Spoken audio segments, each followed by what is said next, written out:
Hi hello నమస్తే and welcome to Sirimoni kitchen and vlogs. ఈరోజు video వచ్చేసి తోటకూర.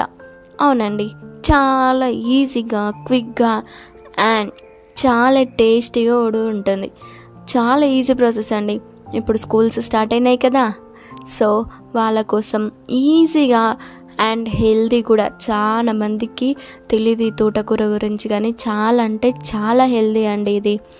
ఒక్కసారి మీ పిల్లలకి పెట్టుకొని చూడండి, చాలా మంచిగా తింటారు, చాలా టేస్టీగా కూడా ఉంటుంది. చాలామంది పిల్లలు ఆకుకూర అంటే అస్సలు ఇష్టపడరు కదా, అయితే అలాంటి వాళ్ళ కోసం ఇలా ట్రై చేసి పెట్టండి. ఇష్టంతో చాలా అంటే చాలా అన్నం తినేస్తారు. సో స్టార్ట్ చేద్దామా? స్టార్ట్ చేసే ముందు నా ఛానల్ని లైక్ చేయండి, షేర్ చేయండి, అలాగే సబ్స్క్రైబ్ చేసుకోండి. So let's get start our video.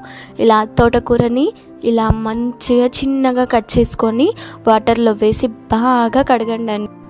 ఆకుకూరలు కదా, చాలా వరకు అన్నీ భూమిలోనే పెరుగుతాయి కాబట్టి మొత్తం మట్టి ఉంటుంది. అందుకని బాగా కడిగి ఇలా ఒక బౌల్లో వాటర్ తీసుకొని మనం కడిగి పెట్టుకున్న తోటకూర అంతా అందులో వేసి స్టవ్ పైన పెట్టి ఒక 2 minutes to 3 minutes హై ఫ్లేమ్లో పెట్టి ఇలా కాస్త పొంగొచ్చే వరకు ఉడకనివ్వండి, సరిపోతుంది. ఎందుకంటే ఇలా ఆకుకూరలో ఉన్న వగరు మొత్తం పోతుంది. అలా అయితే మనకి కర్రీ చాలా టేస్టీగా ఉంటుంది.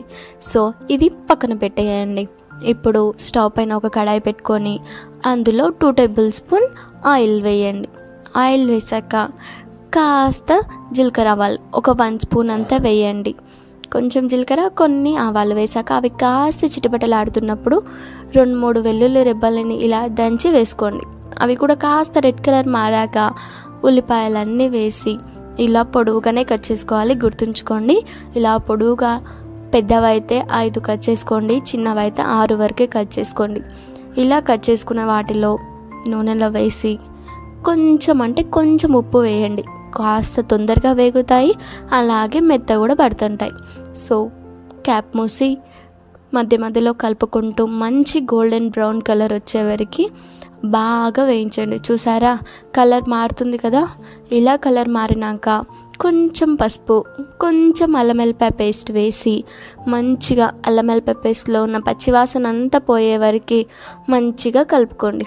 చూసారా, ఇలా మంచిగా కలిపాక ఒక 1 minute వరకు రెస్ట్ ఇవ్వండి. అలా అయితే మనకి ఉల్లిపాయల స్మెల్ కానీ అల్లం వెల్లిపాయ పేస్ట్ స్మెల్ కానీ ఇలాంటివి ఉండవు, మొత్తం పోతుంది. సో ఇలా అయ్యాక మనం ఉడికించి పెట్టుకున్నాం కదా తోటకూర, అదంతా ఉల్లిపాయలో వేసి మంచిగా కింది నుంచి పై వరకు తోటకూరకి మొత్తం ఆయిల్ అంటే వరకు మంచిగా కలుపుకోండి. నేను వీడియోలో చూపిస్తాను చూడండి. ఇలా మంచిగా కలుపుకొని చూసారా, మంచిగా కలిసిపోయింది కదా.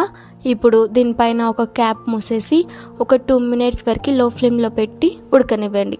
మంచిగా ఆయిల్ తేలుతుంది, అప్పటి వరకు మంచిగా ఉడికించండి. ఇలా ఉడికించిన తర్వాతకి చూసారా, మంచిగా ఉడికిపోయింది కదా. మీకు అప్పుడే అర్థమవుతుందండి ఉడికిందా లేదా అనేది, చూస్తే అర్థమైపోతుంది. తర్వాత కొంచెం కారం, కొంచెం ధనియా పౌడర్ వేసి మంచిగా నేను వీడియోలో చూపిస్తున్న విధంగా మొత్తం కర్రీ ఉల్లిపాయలకు మరియు ఆకుకూరకి మొత్తం కలిసే వరకు ఇలా మంచిగా కలుపుకోండి. చూసారా, మంచిగా కలిసిపోయింది కదా. ఇప్పుడు మళ్ళీ క్యాప్ మూసి ఒక 2 to 3 minutes లో ఫ్లేమ్లో పెట్టి మంచిగా మగ్గనివ్వండి. అంతే అండి, ఇంకా మన తోటకూర కర్రీ రెడీ అయిపోయింది. చాలా ఈజీగా ఉంది కదా, క్విక్గా కూడా చేసేసాను కదా. మరి ఆలస్యం ఎందుకు, మీరు కూడా ట్రై చేయండి. చాలా అంటే చాలా హెల్తీ బెనిఫిట్స్ ఉన్నాయి ఈ తోటకూరలో. మరి ఎందుకు ఆలస్యం చేస్తున్నారు? మీరు కూడా ట్రై చేసి డెఫినెట్గా ఎలా వచ్చిందో కామెంట్ సెక్షన్లో చెప్పడం మాత్రం మర్చిపోకండి. అండ్ ఈ కాలం పిల్లలకి ఇలా ఆకుకూరలు పెట్టడం వల్ల చాలా అంటే చాలా హెల్తీ బెనిఫిట్స్ ఉన్నాయండి. సో ప్రతిరోజు ఏదో ఒక ఆకుకూర ఏదో ఒక రకంగా పెడుతూ ఉండండి, మన పిల్లలు చాలా హెల్తీగా తయారవుతారు.